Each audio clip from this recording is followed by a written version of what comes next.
Great day everyone! This is Ed's Realty Guide PH again. Another day, another vlog. At ito, ipapasilip ko sa inyo yung unit na bagong interior dito sa Air Residences. Ayan. Siguradong magugustuhan nyo ito guys. Sa mga clients na gustong magpagawa na nitong design para magkaroon kayo ng idea. Mag-start tayo dito sa kitchen area. Ayan. As you can see, lagi namin nilalagyan ng mga utensils para ready na siya for Airbnb. Kasi si unit owner, ang plano niya dito is for Airbnb business. Ito, as it were, is kung napanood nyo yung mga vlog ko before. So, kasama na yan. Ang dinagdag na lang itong patungan ng microwave. So, free na ito sa Air Residences, yung microwave. Then, dinagdagan ng kakulay nitong cabinet. Ayan. Dinagdagan another storage. Ito, free na rin ang refrigerator, as you can see. Then, ito, ang partition natin is glassed na matibay, bakal siya. So, nagustuhan ko nga ito, sliding door. Ayan o.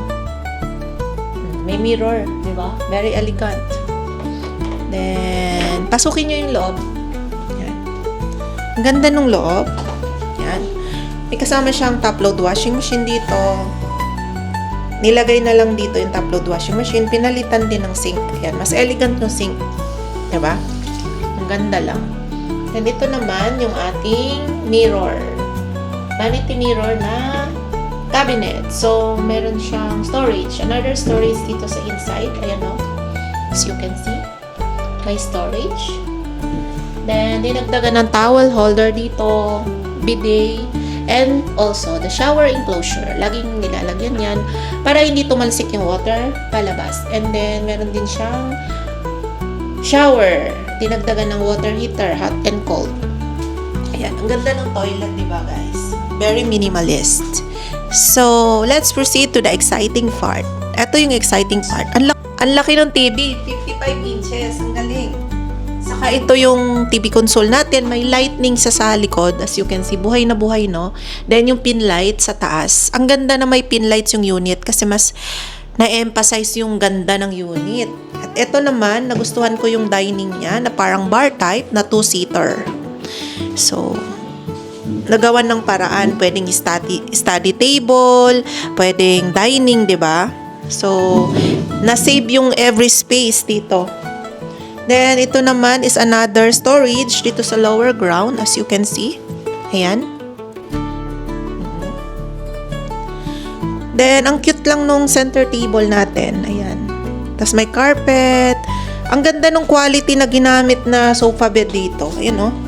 Para pwedeng tulugan pa rin sa gabi. Tapos, and nagustuhan ko tong mirror dito na may wood panel. So, ito. So, ang ganda.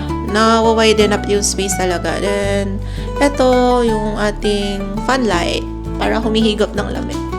At itong partition, pinalitan. Dati kasi yung black, di ba, na sliding door na chocolate color. So, ito, pinalitan. Saka, in-adjust siya, oh.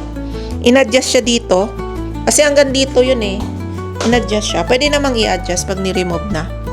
Then, ito yung queen size bed na nilagay. Ang ganda nung design. Parang hotel concept. Ayan. May mga kasama na siyang pillow. Yan. At saka blanket. Ang ganda lang guys. May ilaw pa ata yan dyan sa likod. Sindingan natin. Yung lights. Para at least, ayan, di ba? Ganda. So, kung papatayin mo yung ilaw, ito na lang yung isindi mo. Makakatulog ka. Ang himbing ng tulog mo dito. Ready na for Airbnb. At ito pa guys, ang ganda lang ng cabinet. Ayan no, para lang siyang sagad dito. Wala siya, I mean yung iba kasi parang pa ganon. 'Di ba meron siyang poste? Ang nagawa nila yung poste na diretso siya, hindi napansin yung poste. Tapos nilagyan ng mirror na lang yung poste. Ang ganda. 'Di ba? Tapos may upuan dito. At saka ito na itataas. Oh, kung gusto mo mag-makeup, another working area na naman dito. Ito yung bago dito sa furnishing. As you can see guys. So pag tinaas mo dito, pwede mong ilagay dito yung laptop mo. Meron kang kape dito. Tapos may salamin ka. Nakikita mo yung sarili mo. At ang ganda ng view. Habang tinitignan mo yung view ng Ayala Ave. Ayan no. Diba? Nakaupo ka dito. Tapos tinitignan mo yung view ng Ayala Ave. Ayan. $1 million view. Yan yung Central Business District dito sa Ayala Ab. Ito naman yung ating cabinet. Ayan, sliding door yung ginamit natin dito sa cabinet. Ayan. Para hindi siya bumabangga sa bed, diba? Tamang-tama yung design dito. Ayan. Ang dami pang storage.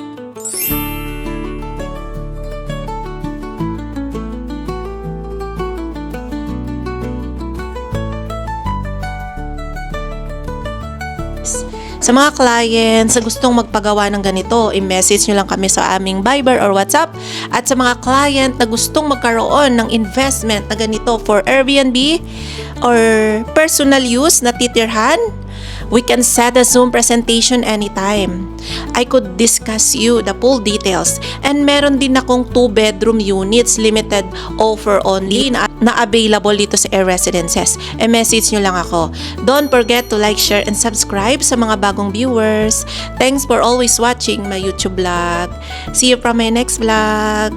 Thank you.